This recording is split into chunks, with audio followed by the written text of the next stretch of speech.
1,88 ini yang sedang kami usahakan untuk bisa melalui pembayaran. Kami sudah minta izin ke PTPN secara prinsip sudah, namun demikian beraudiensi dengan BPKP dan Asdatun. Jadi terakhir kami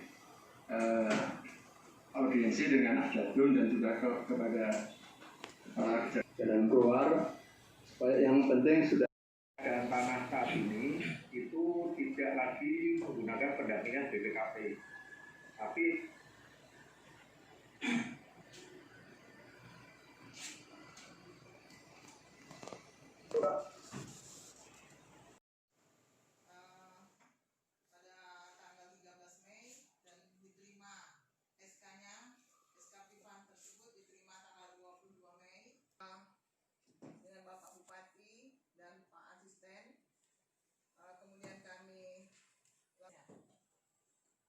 kemudian kami mengundang Pak Kades dan Camat serta PPK untuk mengadakan rapat persiapan pada tanggal 9 Juni 2020.